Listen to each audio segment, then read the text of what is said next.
Further है आपका element 2.2 कर द पर्पस एंड की features of an effective health and safety policy, है ना। बेसिकली अभी जो है कि हम लोग इससे पहले की element of health and safety management system study किए। फर्दर अभी हम लोग को पॉलिसी पढ़ना है ना। फर्दर हम लोग पॉलिसी कंटिन्यू कर रहे हैं, है ना। कर रहा है द पर्पस एंड की feature of an effective health and safety policy means इस पार्टिकुलर टॉपिक के अंदर हम लोग जो है कि अंडरस्टैंड करेंगे कि जो हमारा हेल्थ एंड सेफ्टी पॉलिसी होता है ना, उसके की फीचर्स क्या होते हैं और उसका पर्पस क्या होता है। ठीक है, purpose of health and safety policy, purpose समझेंगे। कर legal reason requires employ to sit down in writing policy and arrangement for health and safety management, है ना। अभी क्या पॉलिसी ये लीगल रिक्वायरमेंट है ना। हर एक कंपनी के लिए क्या है, लीगल रिक्वायरमेंट है। ठीक है, अभी कोई भी कंपनी है ना, उसके अंदर जो है कि वर्कर काम कर रहे हैं, है ना। शो उधर क्या, उधर उस पार्टिकुलर कंपनी को जो है कि उन वर्कर के हेल्थ एंड सेफ्टी को पार्टिकुलर एक्टिविटी के दौरान मैनेज करने के लिए क्या करना पड़ेगा, है ना। अभी कमिटमेंट करना पड़ेगा, ये उस कंपनी का जो एम्प्लॉयर है, ठीक है, उसका ये जो है कि लीगल जो है कि ड्यूटी भी है। ठीक है, समझे। क्या करना पड़ेगा, पॉलिसी को राइट डाउन करना पड़ेगा, है ना। और जो है कि डिमोन्स्ट्रेट करना पड़ेगा, शो करना पड़ेगा कि कैसे जो है कि क्या अरेंजमेंट वो पुट कर रहा है ना, पार्टिकुलर ऑर्गेनाइजेशन के अंदर हेल्थ एंड सेफ्टी को मैनेज करने के लिए। ठीक है, शो ये क्या लीगल रिक्वायरमेंट है। ठीक है, लीगल रीजन है जिसके वजह से पॉलिसी को जो है कि हम लोग डेवलप करते हैं। ठीक है, फर्दर है आपका managerial reason, clear statement of commitment, है ना। अभी ये क्या मैनेज करने के लिए, वर्क प्लेस पे हेल्थ एंड सेफ्टी को प्रॉपरली मैनेज करने के लिए भी क्या है, पॉलिसी का होना जरूरी है। ठीक है, अब जो पॉलिसी होता है बेसिकली, ठीक है, अब जो है कि हर एक ऑर्गेनाइजेशन का जो है कि नीड्स होता है ना। हर ऑर्गेनाइजेशन की जरूरत होती है, समझे। हर एक ऑर्गेनाइजेशन का, अलग अलग ऑर्गेनाइजेशन का पॉलिसी जो है कि जरूरत होता है, the need of different organisation, है ना। हर ऑर्गेनाइजेशन को जो है कि पॉलिसी की जरूरत होती है। ठीक है, क्यों, एक तो लीगल रीजन है, फर्दर आपका मैनेजरियल जो है कि रीजन की वजह से, है ना। हेल्थ एंड सेफ्टी को प्रॉपरली मैनेज करने के लिए पॉलिसी का होना जरूरी है। ठीक है, अब ये जो पॉलिसी होता है, formation of policy more than one level, है ना। ये एक से अधिक लेवल पे जो है कि इसको डेवलप किया जाता है। ठीक है, अभी एक चीज समझेंगे, अभी आपने जो health and safety management system study किया, ठीक है, उसके अंदर जो पॉलिसी था वो डिफरेंट पॉलिसी है। अभी जो हम लोग पॉलिसी पढ़ रहे हैं ये डिफरेंट पॉलिसी, ठीक है, दोनों अलग है, समझे। अभी जो हम लोग की element of health and safety management system study किए लास्ट क्लास में, है ना, उसके अंदर जो पॉलिसी पढ़े वो डिफरेंट पॉलिसी है। अभी जो हम लोग पॉलिसी पढ़ रहे हैं ये पॉलिसी डिफरेंट है। ठीक है, सो समझेंगे। कर formation of policy more than one level, है ना। पॉलिसी को जो है एक से अधिक लेवल पे भी बनाया जाता है। ये डिपेंड करता है ना, एक्टिविटीज के ऊपर, ऑपरेशंस के ऊपर और ऑर्गेनाइजेशन का जो है कि जोग्राफिकल वाइड स्प्रेड के ऊपर, है ना। जो कंपनी है ना, जो ऑर्गेनाइजेशन है वो कितने दूर में फैला है ना, कितने जो है कि तरह के एक्टिविटीज उसके साइट पे चल रहे हैं, है ना, उनके ऊपर डिपेंड करता है ना कि पॉलिसी जो है कि आपका जो है कि पार्टिकुलर ऑर्गेनाइजेशन के अंदर एक या एक से अधिक पॉलिसी होगा। ठीक है, फर्दर करा there is no correct format and set of content for health and safety policy. अब जो पॉलिसी है इसके लिए कोई करेक्ट फॉर्मेट भी नहीं है, मीन्स ऐसा कोई फॉर्मेट नहीं है जो डिमोन्स्ट्रेट करे कि पॉलिसीज आपका जो है कि पॉलिसी का पैटर्न कैसा होना चाहिए, है ना। इसका कोई करेक्ट फॉर्मेट नहीं है। ठीक है, और इसका कोई जो है कि आपका जो है कि ऐसा कुछ सेट ऑफ कंटेंट नहीं है जो कि जो आपका इंपॉर्टेंट हो, है ना, जो है कि आपका मैंडेटरी हो, but it must refer the particular circumstances of the individual organisation, है ना। लेकिन जो आपका पॉलिसी होना चाहिए बेसिकली जो है कि वो आपका वर्क प्लेस का जो है कि आपका ऑर्गेनाइजेशन का जो प्रैक्टिकल जो है कि कंडीशन है, सिचुएशन है, उसको रिप्रेजेंट करना चाहिए। ठीक है, पॉलिसी जो होना चाहिए वो किसको रिप्रेजेंट करना चाहिए, आपका वर्क प्लेस का जो है कि प्रैक्टिकल कंडीशंस को। ठीक है, जैसे आपका पॉलिसी जो होना चाहिए basically the hazard, risk and the size and complexity of organisation. ठीक है, इसके बेसिस पे होना चाहिए, मीन्स आपके कंपनी के अंदर, है ना, आपके वर्क प्लेस पे कौन किस तरीके का खतरा है, किस तरीके का जोखिम है ना, रिस्क है ना, और क्या साइज है और कितना कॉम्प्लेक्स जो है कि आपका ऑर्गेनाइजेशन है, मीन्स कितना जटिल है है ना, आपका वर्क प्लेस, उसके अकॉर्डिंगली आपका हेल्थ एंड सेफ्टी पॉलिसी होना चाहिए। ठीक है, समझे? अभी पॉलिसी समझेंगे एक बार, जो है कि पर्पस को, है ना। अभी ये लीगल रीजन है, पॉलिसी होना चाहिए, ये लीगल रिक्वायरमेंट है। फर्दर मैनेजरियल रीजन भी है, हेल्थ एंड सेफ्टी को प्रॉपरली मैनेज करना है तो इसके लिए क्लियर स्टेटमेंट ऑफ कमिटमेंट होना चाहिए। फर्दर पॉलिसी जो होता है ये हर एक ऑर्गेनाइजेशन का जो है कि नीड्स होता है ना, अलग अलग ऑर्गेनाइजेशन की जरूरत होती है। ठीक है, पॉलिसी को एक से अधिक लेवल पे बनाया जाता है। बेसिकली ये डिपेंड करता है ना, कि जो है कि हमारा ऑर्गेनाइजेशन के अंदर कितना जो है कि किस तरीके का एक्टिविटी चल रहा है ना, कितना जो है कि दूर में हमारा जो है कि वर्क प्लेस फैला हुआ है। ठीक है, कितने तरीके के ऑपरेशंस हो रहे हैं उसके ऊपर डिपेंड करता है। इसके अलावा जो पॉलिसी होता है इसका कोई करेक्ट फॉर्मेट नहीं होता है, कुछ ऐसे सेट ऑफ कंटेंट नहीं है ना, जो है कि मैंडेटरी है ना। बट जो आपका पॉलिसी होना चाहिए वो आपके एक्चुअल जो है कि सरकमस्टांस मीन्स परिस्थिति को शो करना चाहिए। ठीक है, बेसिकली जैसे जो आपका वर्क प्लेस का एक्चुअल हैजर्ड है, रिस्क है, साइज है ना, और जो कॉम्प्लेक्सिटी है उसको प्रेजेंट करना चाहिए। ठीक है, समझे? जैसे सपोज दैट अभी क्या है, बेसिकली जो है कि बहुत सारी कंपनियां क्या करती हैं, जैसे जो पेटी कॉन्ट्रैक्टर होते हैं, है ना, बेसिकली मेजरली, है ना, वो लोग क्या करते हैं, पार्टिकुलर किसी ऑर्गेनाइजेशन का पॉलिसी लेके कट कॉपी पेस्ट करके, है ना, वो जो है कि उसको जो है कि अपना पॉलिसी में कन्वर्ट करते हैं, है ना। जैसे कि सेम वैसे ही जैसे कुछ फ्रेशर स्टूडेंट क्या करते हैं, अभी किसी का रिज्यूम लेके, है ना, उसको एडिट करते हैं, है ना, एडिट करते हैं और एडिट करके जो है कि अपना जो है कि वो रिज्यूम तैयार करते हैं, है ना, होता है ना।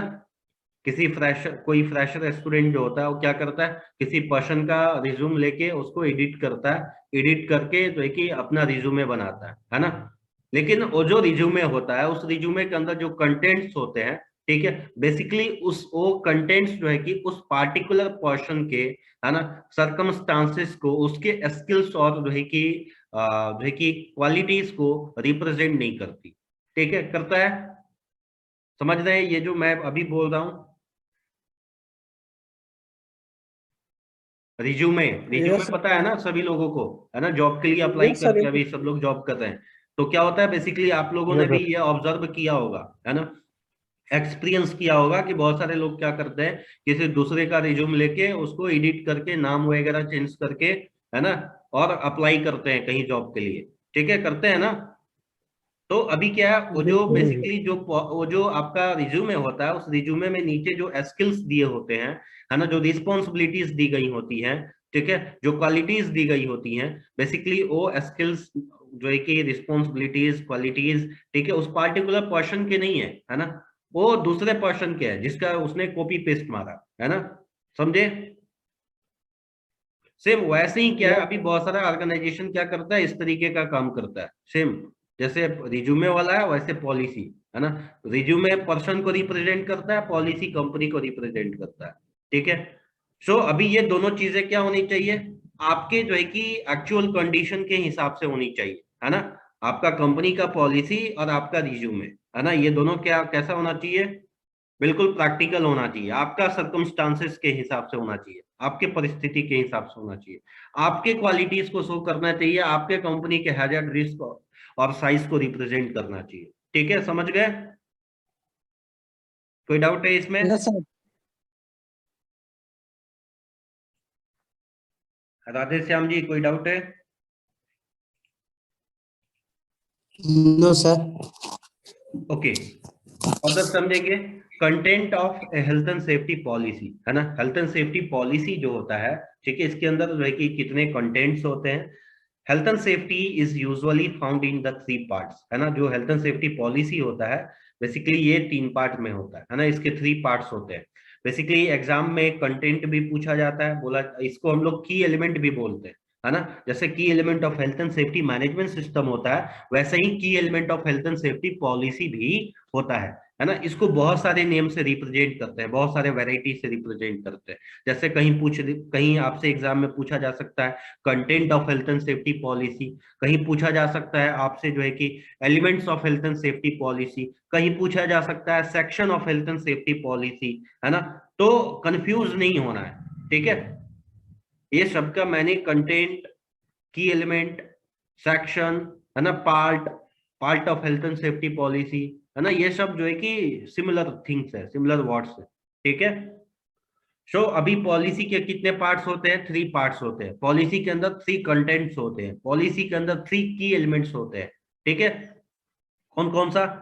जनरल स्टेटमेंट ऑफ इंटेंट, दूसरा है ऑर्गेनाइजेशन, तीसरा है अरेंजमेंट। ये 3 सेक्शन होते हैं पॉलिसी के अंदर। Basically general statement of intent जो होता है, ये रिप्रेजेंट करता है what is going to be done, है ना, क्या किया जा रहा है ना। अभी व्हाट को रिप्रेजेंट करता है, किसको रिप्रेजेंट करता है? व्हाट। कौन रिप्रेजेंट करता है? जनरल स्टेटमेंट ऑफ इंटेंट, है ना। जनरल स्टेटमेंट ऑफ इंटेंट जो होता है, ये किसको रिप्रेजेंट करता है? व्हाट को, है ना, मीन्स क्या करना है।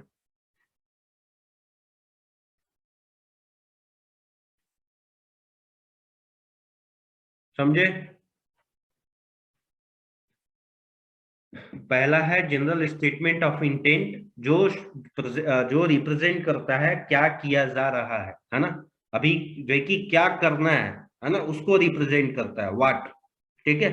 दूसरा है organisation, who is going to do it, कौन करने जा रहा है, ठीक है, कौन करने जा रहा है ना।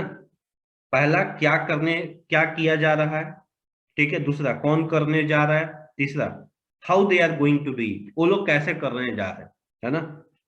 अरेंजमेंट मीन्स हाउ, समझे। तो ये 3 सेक्शन होते हैं। व्हाट मीन्स क्या, क्या मीन्स अभी इधर क्या, इधर एम होगा, ऑब्जेक्टिव होगा, टारगेट होगा, समझे।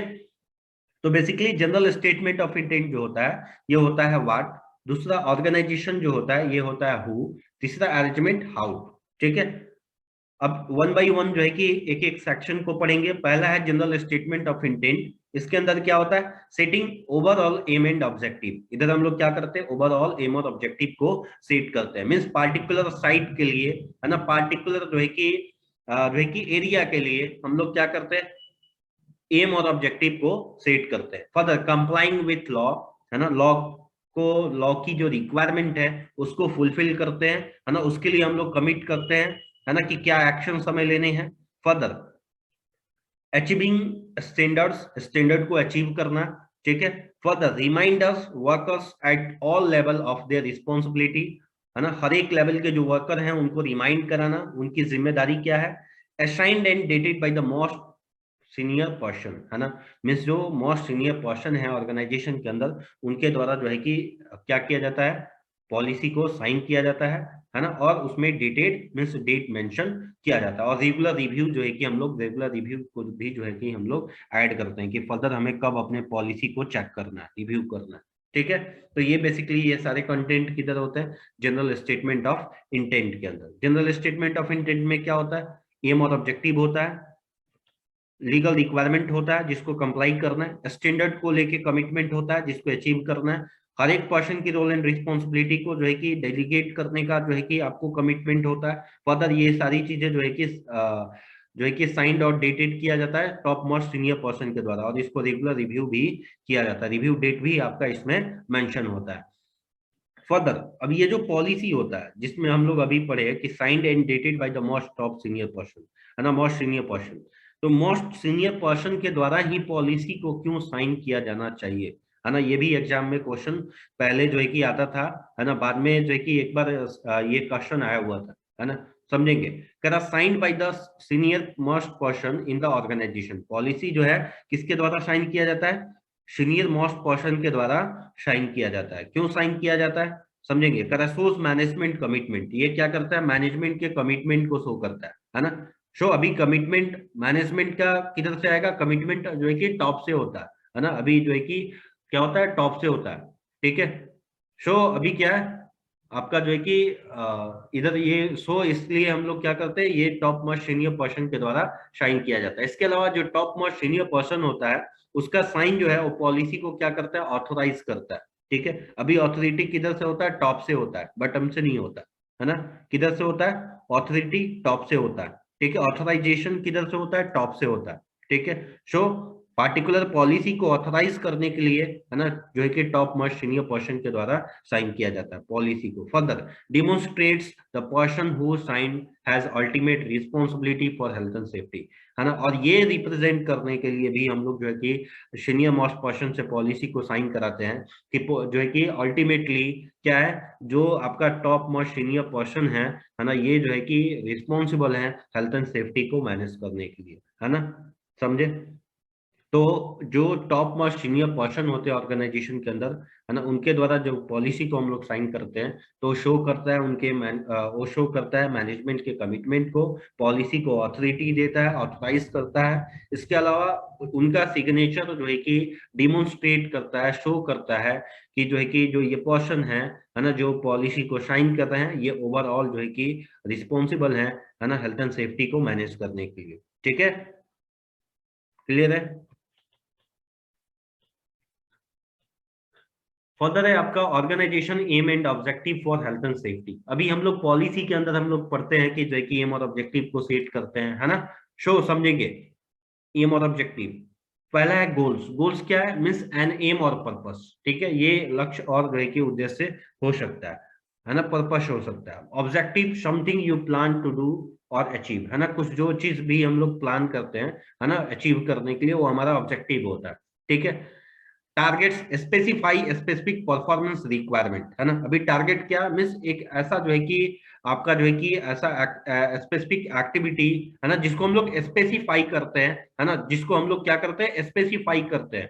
ठीक है, उसको हम लोग टारगेट बोलते हैं। सपोज दैट, है ना, लीगल, सपोज दैट जैसे कि जो है कि आपका जो है कि जो है कि रिस्क असेसमेंट को करना, है ना। अभी क्या है, रिस्क असेसमेंट को हमें करना है, या फिर जो है कि हमें साइट पे ट्रेनिंग प्रोवाइड करना है। ठीक है, जैसे सपोज दैट हमने जो है कि ऑब्जेक्टिव सेट किया, है ना, कि जो है कि 20% वर्कर्स को क्या करना है ना, ट्रेनिंग देना।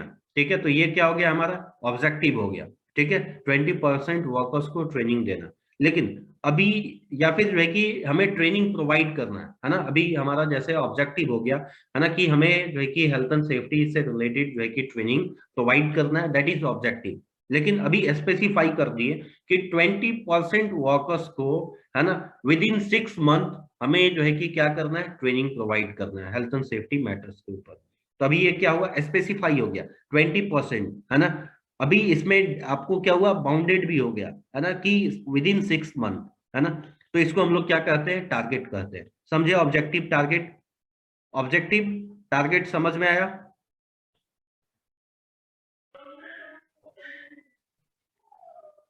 यस सर, समझ में आ गया सर। ओके, जैसे जो है कि ट्रेनिंग प्रोवाइड करना है, दैट इज ऑब्जेक्टिव, है ना। अभी उसको अगर हम लोग क्या करें, स्पेसिफाई कर दे रहे हैं। ठीक है, कि अभी जो है कि 2 महीने में हमें जो है कि 20% को 10% को ट्रेनिंग दे देना है, ये क्या हो गया, हमारा टारगेट हो गया। क्लियर है। लेकिन सर गोल और टारगेट सर, ये भी तो सिमिलर ही थे ना सर। एम देखिए, और पर्पस। गोल जो होता है ये लॉन्ग टर्म थिंग्स होता है। ठीक है, गोल जो होता है ये लॉन्ग टर्म थिंग्स होता है। ठीक है, गोल जो होता यस है सर। ये क्या होता है, लॉन्ग टर्म होता है। ठीक है, जैसे जो है कि आपका गोल हो गया, है ना, जीरो एक्सीडेंट। ठीक है, या फिर जो है कि लीगल रिक्वायरमेंट को मीट करना, है ना, फुलफिल करना। ठीक है, तो ये क्या हो गया, आपका गोल्स हो गया, लीगल रिक्वायरमेंट को फुलफिल करना। लेकिन उस लीगल रिक्वायरमेंट को फुलफिल करने के लिए हम लोग क्या करते हैं, स्मॉल स्मॉल जो है कि टारगेट को हम लोग सेट करते हैं, है ना, जिस टारगेट के बेस पे, है ना, हम लोग क्या करते हैं, पार्टिकुलर गोल को अचीव करते हैं, है ना, समझे। क्लियर हो गया सर। ओके, फर्दर है आपका टारगेट, है ना। टारगेट अभी हम लोग कंटिन्यू कर रहे हैं। टारगेट जो अभी हम लोग स्टडी किए, है ना, टारगेट क्या है बेसिकली, तो स्पेसिफाई स्पेसिफिक परफॉर्मेंस रिक्वायरमेंट है ना। जैसे कि जो है कि आपका जो है कि 20% वर्कर को जो है कि with in 6 month training provide कर देना, है ना, पार्टिकुलर वर्केट हाइट, या फिर किसी एक टॉपिक पार्टिकुलर चीज को आप कंटेंट को मेंशन कर सकते हैं। ठीक है, सो अभी ये टारगेट क्या है, टारगेट क्यों जरूरी है सेट करना, है ना। अभी ये टारगेट क्यों जरूरी है, जैसे हमने गोल सेट किया, है ना, कि क्या करना है, लीगल रिक्वायरमेंट को फुलफिल करना। ठीक है, लेकिन अभी हम क्या कर रहे हैं, अभी उसके लिए हम लोग क्या कर रहे हैं, टारगेट सेट कर रहे हैं, उसको उस गोल्स को अचीव करने के लिए हम लोग टारगेट सेट कर रहे हैं। जैसे रिस्क असेसमेंट को करना, है ना। जो हमारा साइट पे इक्विपमेंट है उसका टाइम टू टाइम इंस्पेक्शन करना, वर्कर को प्रॉपर ट्रेनिंग प्रोवाइड करना, वर्कर को पीपीई प्रोवाइड करना, साइट पे जो है कि एक्टिवली ऑब्जर्वेशन करना, मीटिंग करना, है ना। अभी क्या ये जो है कि स्मॉल स्मॉल हम लोग टारगेट सेट कर रहे हैं, ठीक है। सो अभी ये टारगेट क्यों जरूरी है, क्यों हमें ये टारगेट सेट करना चाहिए, ठीक है, समझे। क्वेश्चन, टारगेट क्यों सेट करना चाहिए, समझेंगे। कह रहा है targets allow performance to be measured. Target से क्या करता है, टारगेट हमें जो है कि मदद करता है ना, जो है कि अपने परफॉर्मेंस को मेजर करने में, ठीक है। अभी जैसे कि सपोज दैट अगर जो है कि आप जो है कि प्लान किए मेरे को नेबोश आईजीसी करना है, आप कर रहे हैं, लेकिन एग्जाम कब देना है अभी ये आपका टारगेट फिक्स नहीं है, ठीक है। तो बस कंटिन्यू स्टडी कर रहे हैं, किए जा रहे हैं, किए जा रहे हैं, है ना। लेकिन अभी क्या है, आप जो है कि अपने आप को इवेलुएट नहीं कर रहे हैं, है ना। जैसे अगर आप टारगेट सेट कर लेते हैं कि मुझे अप्रैल में जो है कि एग्जाम देना है, ठीक है, मुझे अप्रैल में रजिस्टर्ड करना है ना, मुझे अप्रैल में एग्जाम के लिए बैठना है, ठीक है। सो अभी क्या होगा, अभी ये जो टारगेट होगा आपने सेट किया कि मुझे अप्रैल में एग्जाम देना है, ठीक है। सो ये चीज आपको जो है कि हेल्प करेगा, है ना, ये इंश्योर करने में, है ना, आपको अपने परफॉर्मेंस को मेजर करने में कि आप आपके अंदर जो है कि कितने स्किल्स आ गए, है ना, कितनी जो है कि अंडरस्टैंडिंग आ गई, आपने कितने कंटेंट्स को अंडरस्टैंड किया, है ना, समझे। सो टारगेट क्या करता है, हमें अलाउ करता है ना, हमें हेल्प करता है अपने परफॉर्मेंस को मेजर करने में, ठीक है। For the provide a tangible goals for the staff to aim for, है ना। टारगेट जो है ये क्या करता है, ये हमें जो है कि पार्टिकुलर एक गोल्स हमारे लिए या फिर हमारे स्टाफ्स के लिए एक प्रॉपर गोल्स जो है कि प्रोवाइड करता है, जिसके ऊपर वर्कर जो है कि एक्टिवली जो है कि वर्क करते हैं। जैसे सपोज दैट आप अगर टारगेट सेट करते हैं कि अप्रैल में एग्जाम देना है, ठीक है। सो आप क्या होंगे, मोर सिंसियर हो जाएंगे, है ना, in compare to right now, है ना। आप क्या होंगे, मोर जो है कि सिंसियर हो जाएंगे, है ना। आपका कंटिन्यू जो है कि एम होगा कि मेरे को 2 घंटा पर डे नहीं हाउ जो है कि स्टडी करना है ना, क्योंकि मेरे को अप्रैल में एग्जाम देना है, ठीक है, समझे। सो समझ गए क्यों टारगेट सेट करते हैं। फर्दर कह may be set in relation to the past performance or the performance of the similar organisation or industry as a whole, है ना। अभी ये जो टारगेट हम लोग सेट करते हैं, बेसिकली ये टारगेट्स जो है हम अपने पास्ट परफॉर्मेंस के बेसिस पे भी सेट करते हैं, और हमारे जैसा जो सिमिलर इंडस्ट्री है, सिमिलर ऑर्गेनाइजेशन है, जो हमारे जैसा एक्ट करता है ना, हमारे जैसा बिजनेस करता है ना, हम उसके जो है कि परफॉर्मेंस से कंपेयर करके भी हम लोग क्या करते हैं, अपना टारगेट सेट करते हैं, ठीक है, समझे,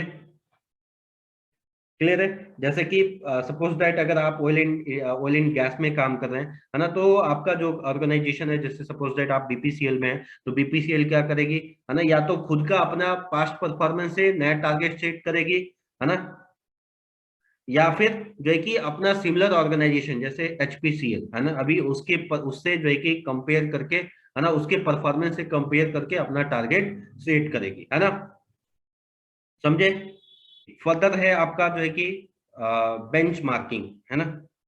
जैसे कर रहा है the process of comparing performance with other in the same type of business with unit with other units of the same firm is known as benchmarking, है ना। अभी बेंचमार्किंग जो है एक टर्म है, समझेंगे इसको। कर रहा है बेंचमार्किंग जो है बेसिकली ये एक प्रक्रिया है जिसमें जो है कि कोई भी ऑर्गेनाइजेशन अपने पास्ट परफॉर्मेंस से कंपेयर करके, है ना, क्या करती है, या तो अपने पास्ट परफॉर्मेंस से कंपेयर करती है या फिर किसी सिमिलर ऑर्गेनाइजेशन से कंपेयर करती है अपने परफॉर्मेंस को, है ना। तो ये जो परफॉर्मेंस का कंपैरिजन होता है इसको हम लोग क्या बोलते हैं, बेंचमार्किंग बोलते हैं, ठीक है। सपोज दैट आप नेबोश आईजीसी का प्रिपरेशन कर रहे हैं, है ना। सो आप क्या कर रहे हैं, आप अपने परफॉर्मेंस को, है ना, अपने जो है कि वर्कमेट के साथ कंपेयर कर रहे हैं, है ना, कि जो आपके साथ स्टडी कर रहे हैं, है ना, अभी उनका जो है कि उनका परफॉर्मेंस कैसा है, ठीक है, आपका परफॉर्मेंस कैसा है, आप अपने परफॉर्मेंस को उनसे कंपेयर कर रहे हैं, ठीक है। सो ये जो परफॉर्मेंस का कंपैरिजन है इसको हम लोग बेंचमार्किंग बोलते हैं,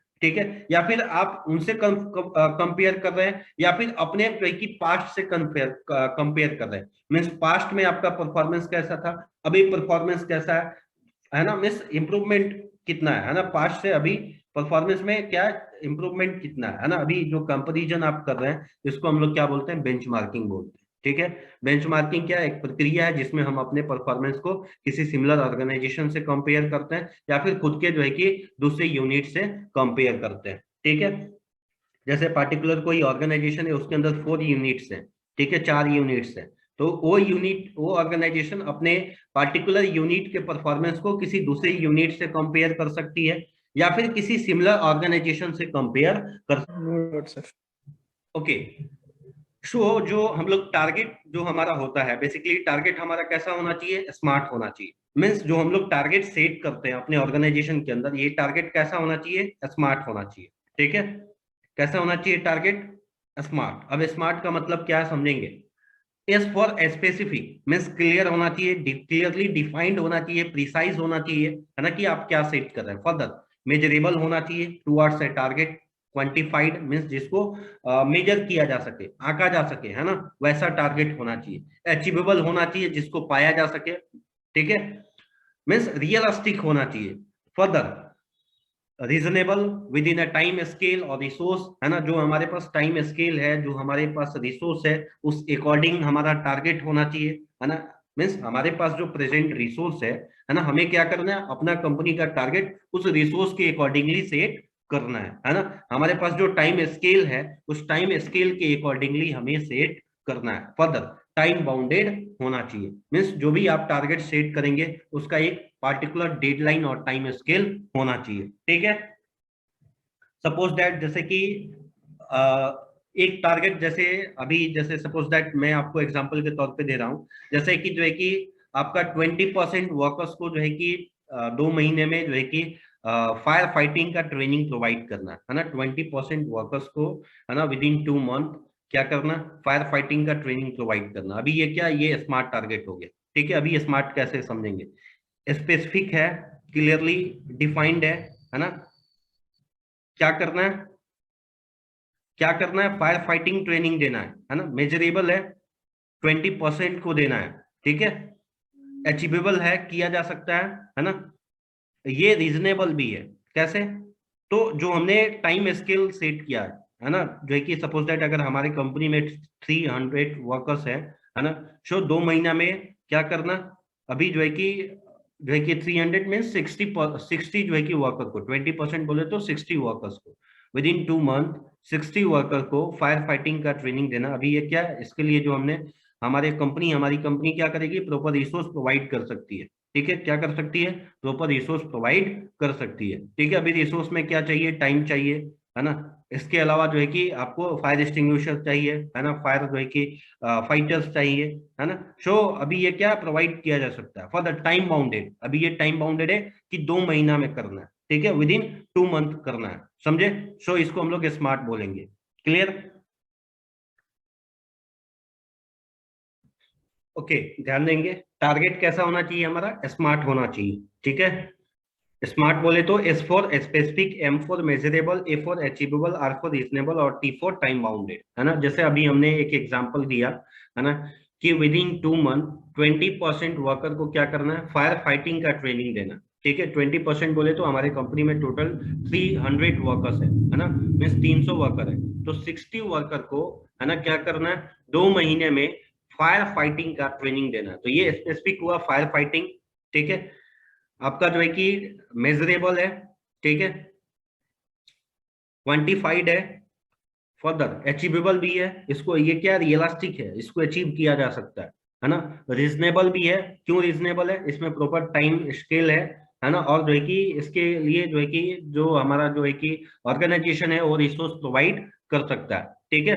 फर्दर टाइम बाउंडेड भी है, ठीक है, क्या है, टाइम बाउंडेड है, मीन्स विद इन 2 मंथ, है ना, 2 महीने में, ठीक है।